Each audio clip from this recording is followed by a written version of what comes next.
Hey everyone, welcome back to my channel Sandhya Rakesh vlog. तो ये vlog ना, मैं जिस दिन मुझे कलकत्ता आना था उसके एक दिन पहले का व्लॉग है।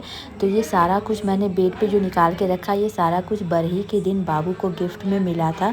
तो ये सारे कुछ कपड़े हैं और बाकी सारे कपड़े जब गीत गवाई गई थी, मतलब तो उस दिन भी जो लोग आए थे बाबू से मिलने, तो वो लोग भी कुछ गिफ्ट्स लेकर आए थे। तो यहाँ पे सारे गिफ्ट तो मैं दिखा नहीं पाई थी क्योंकि समय नहीं हो पाता था, तो इसीलिए मैं दिखा नहीं पाई थी। तो मैंने सोचा कि ये वाला गिफ्ट खोल के मैं दिखा देती हूँ। मुझे पता नहीं है किसने दिया था, तो इसलिए मैंने सोचा कि चलो इसी को देख लेते हैं कि इसके अंदर क्या है। तो इसके अंदर ब्यूटीफुल से 2 ड्रेसेस निकले थे। तो सबसे पहला तो ये पिंक और वाइट का था, फ्रॉक था कुछ इस तरह का, तो बहुत ही प्यारा था। और दूसरा वो येलो कलर वाला था।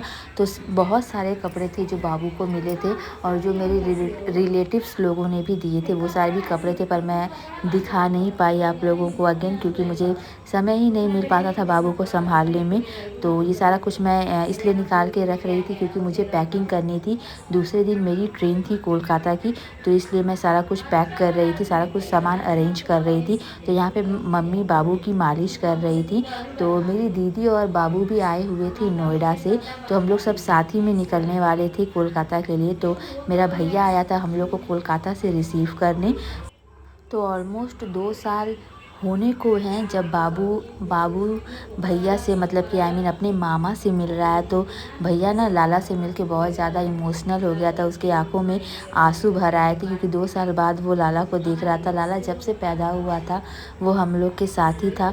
तो 2 साल तक उसका सब कुछ हम लोगों ने देखा, उसे छोटे से बड़े होते, उसकी सारी एक्टिविटीज़, क्या करता है क्या नहीं करता, तो सब कुछ पता कि बहुत ज़्यादा अटैचमेंट है हम लोग को लाला से। तो इसीलिए बाबू को जब देखा भैया ने तो बहुत ज़्यादा इमोशनल हो मामा गया था। तुम्हारे लिए दिखाओ हमको क्या क्या लेकर आया है। ले आओ, सामने लेकर आओ, दिखाओ, सबको दिखाओ। अरे वाह, लाला के लिए चॉकलेट लेकर आया है मामा। और क्या लेकर आया है? और क्या लेकर आया है मामा? दिखाओ लाला। और दिखा दो, दिखा दे, पीछे पीछे पीछे। चलो हम दिखा देते हैं। अभी ये मूंगफली लेकर आया है, ये चॉकलेट है, वो भुजिया है लाला के लिए। बाबू को दोगे? अच्छा, तुमको ये छोड़ देंगे, हम चले जाएंगे, ठीक है ना? तुम नहीं जाओगे ना? जाओगे तो? हाँ, सो तो भैया जिस दिन आया था उसी दिन हम लोग भैया को निकलना था, मतलब हम लोग की ट्रेन थी शाम की। तो हम लोग सब निकल चुके थे घर से ट्रेन के लिए, मतलब कि वाराणसी जंक्शन के लिए। वहाँ से हमारी ट्रेन थी कोलकाता की।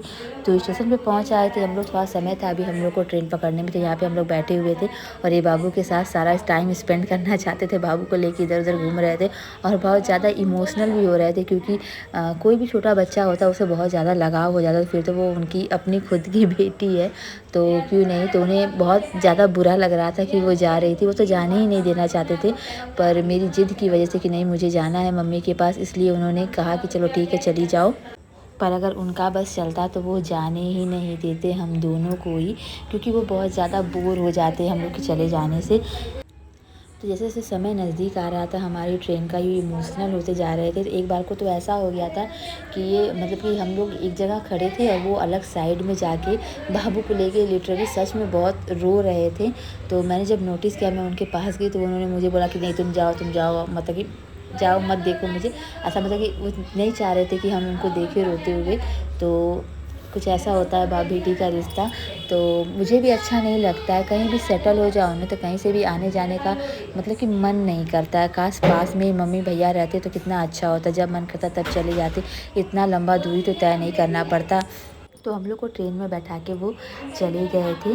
तो यहाँ पे जो अंकल आप लोग देख रहे हैं वो बहुत ज़्यादा फ़नी थे, ऐसी ऐसी बातें कर रहे थे कि बहुत ज़्यादा हंसी आ रही थी। तो मैं अपनी जगह मतलब कि ऊपर अपनी सीट पे चली गई थी। तो मेरा साइड अपर था, तो यहाँ पे मैंने मतलब कि हमें लोअर सीट नहीं मिली थी। तो यहाँ पे हमें 2 अपर मिला था और 1 मिडिल मिला था। तो एक साइड अपर था और बाकी उस सामने वाली जहाँ दीदी बैठी हुई उसका अपर था और मिडिल था। तो मुझे एक मिडिल चाहिए था, पर ऑलरेडी वहाँ पे 2 मतलब कि लोग थे जो उम्र दराज लोग थे, तो उनसे तो पॉसिबल ही नहीं था एक्सचेंज करना। और इस साइड भी 2 लोग थे, तो उनसे भी हमने जब बात की तो उन्होंने कहा कि ठीक है कोई दिक्कत नहीं है, आप ले लीजिएगा, हम ऊपर चले जाएंगे। पर फिर बाद में हमें पता चला जो साइड लोअर की जो सीट थी उसमें 2 लोग अलॉट थे, मतलब कि एक सीट पे 2 लोग को ट्रैवल करना था। तो मैंने सोचा कि चलो कोई बात नहीं, मैं ऊपर ही चली जाती, तो मैं ऊपर जाके बैठ गई थी आराम से। ट्रेन में बैठने के साथ ही बाबू को मैंने फ़ीड कराया, फिर उसके बाद वो सो गई थी। तो थोड़ा-सा आराम हो गया था मेरे लिए, क्योंकि वो जब जगी रहती है ना तो मुझे मतलब कि परेशानी होती है। तो वो सो गई थी आराम से, तो मैं अपनी जगह सीट पे बैठ गई थी और मुझे बहुत भूख भी लग गई थी, क्योंकि घर से मैं बहुत थोड़ा-सा ही जब लंच किया था, बहुत ही थोड़ा-सा मैंने खाना खाया था, क्योंकि ना मुझे कहीं ट्रैवल वगैरह करना होता है तो पता नहीं मुझे भूख प्यास लगती ही नहीं है, कुछ खाने की इच्छा ही नहीं होती है। सुबह मैंने ब्रेकफ़ास्ट किया था, ब्रेकफ़ास्ट में मैंने मैगी बनाया था, तो ब्रेकफ़ास्ट किया था वो भी बहुत थोड़ा-सा ही किया था, और दोपहर में लंच भी मैंने बहुत थोड़ा-सा किया था, क्योंकि खाने की बिल्कुल भी इच्छा नहीं कर रही थी। तो यहाँ पे मैंने बाबू को सुला दिया था। सीट इतनी कंजेस्टेड थी ना, क्या बताऊँ, जो साइड अपर की सीट थी वो तो थोड़ी मुझे छोटी लग रही थी, उसके साथ-साथ ना जहाँ पे बाबू लेटी हुई है ना, वो सीट थोड़ी-सी दबी हुई भी थी। तो वहाँ पे ना मैंने 2-3 तौलिया लगा के उस सीट को मतलब कि इक्वल किया था। तो सुबह मॉर्निंग में हम लोग हावड़ा स्टेशन पहुँच गए। बाबू जो ट्रेन में बैठने के बाद सोई थी, फिर उसके बाद वो रात में 1 बजे के करीब उठी। फिर उसके बाद ना वो बहुत ही रो रही थी, मतलब कि मैं उसे दूध पिलाने की कोशिश भी कर रही थी, तो दूध पी रही थी, उसके बावजूद भी वो बहुत रोए जा रही थी। तो ट्रेन में जो मतलब कि कांस्टेबल्स होते हैं, पुलिसकर्मी जो होते हैं वो लोग भी थे। तो उनमें से एक लेडी थी, तो उसने कहा कि क्या हुआ, क्यों रो रही है, मे बी शायद एसी चल रही होगी उसकी वजह से रो रही है। तो ऐसी कोई बात नहीं थी, मतलब कि बाबू जब से पैदा हुई ना उसकी आदत है कि मतलब कि आदत थी रात में 1-2 बजे करीब जब भी वो उठती थी तो बस रोती ही थी। उसके बाद मतलब 2-3 घंटा उसका कुछ ऐसे ही बीत जाता था, हम भी जगते थे, वो भी जगती थी। तो ऐसा ही ट्रेन में भी सीन किया था उसने। तो 1 घंटा तो उसने 1 डेढ़ घंटा तो उसने हमारी बैंडी बजा रखी थी। भैया बार-बार उसे मतलब कि बाहर ले जाके घुमा उड़ा रहा था। वो सोच रहा था कि मतलब कि किसी को डिस्टर्बेंस ना हो, क्योंकि रो रही थी। तो जो अंकल आपको मैंने वीडियो में दिखाया वो कह ही रहे थे कि बच्चे जो छोटे होते हैं वो पहले तो शुरू में आराम से सो जाएंगे, जब हमारी सोने की बारी आएगी तो वो जग के तैनात हो जाएंगे रोने के लिए, हमें डिस्टर्ब करने के लिए। और ठीक वैसा ही करते हैं सारे बच्चे। अब मुझे समझ में आया कि सारे बच्चे ही ऐसा करते हैं। तो पहुंच आए हम लोग स्टेशन के बाहर। भैया गाड़ी बुक करने के लिए गया हुआ था और यहाँ पे हम लोग खड़े थे। गाड़ी में बैठने के बाद बस ये था कि अब जल्द से जल्द घर पहुंच जाए, मम्मा से मिल लें। अब पता है आपको, बाबू की ना तबीयत भी थोड़ी ख़राब थी, मतलब कि जब वो दीदी नोएडा से चली थी ना, तो मतलब कि दीदी की भी तबीयत थोड़ी डाउन थी और बाबू को भी फ़ीवर वगैरह हो गया था। इसलिए आप देख सकते हो दोनों का ही फेस डाउन था, क्योंकि दोनों की तबीयत ठीक नहीं थी, खांसी वासी हो रखी थी दोनों को।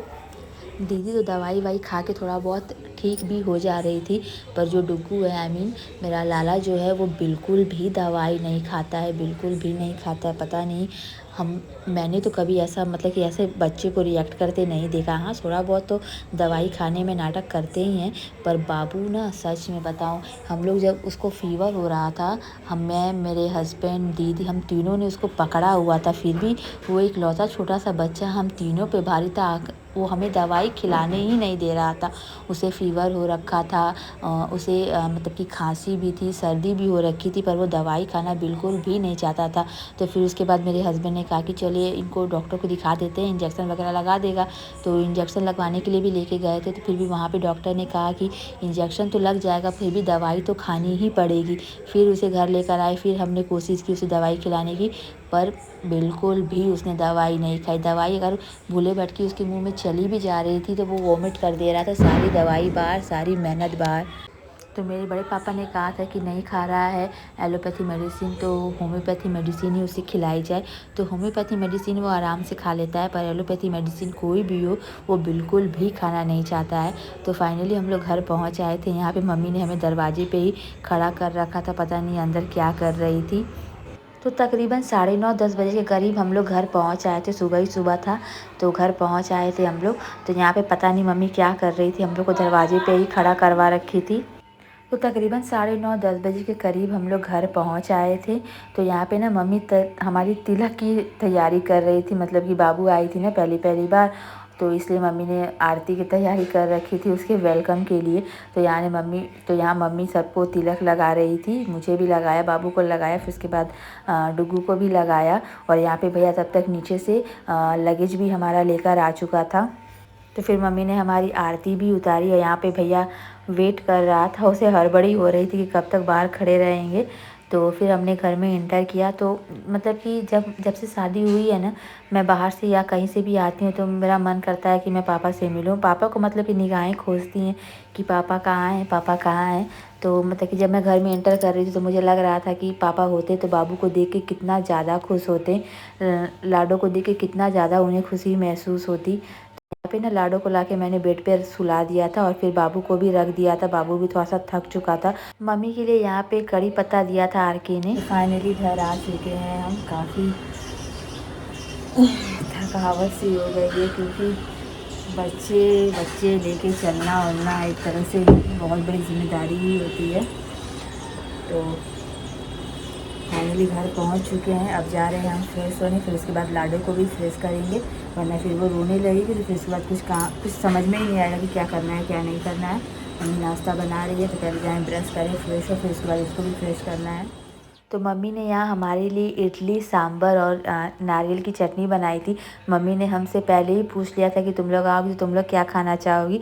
तो हम दीदी दोनों ने ही कहा था कि हमें इडली खाना है, क्योंकि हमें बाहर की इडली तो हम लोग खाते ही हैं, पर जो घर की इडली होती है, जो मम्मी के हाथ की इडली होती है, बहुत ही ज़्यादा टेस्टी होती है। तो इसलिए मम्मी ने हमारे लिए इडली बना के रखी थी। यहाँ पे हम सब लोग फ्रेश हो चुके थे और यहाँ पे अद्दू को AC चल रही थी, तो इसलिए हमने उसे चादर उड़ा दिया था क्योंकि उसे फीवर था। यहाँ आके तो थोड़ा सा बाबू ठीक हो गया, मतलब कि खुश है। जब मेरे यहाँ आया था तो उसकी तबीयत बहुत ज़्यादा डाउन थी।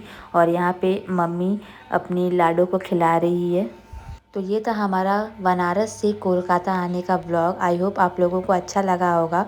तो मिलते हैं आप लोगों से नेक्स्ट व्लॉग में। प्लीज़ मेरे चैनल को सब्सक्राइब कीजिएगा और मेरे व्लॉग को अपना ढेर सारा प्यार दीजिएगा। तो तब तक के लिए bye bye and take care.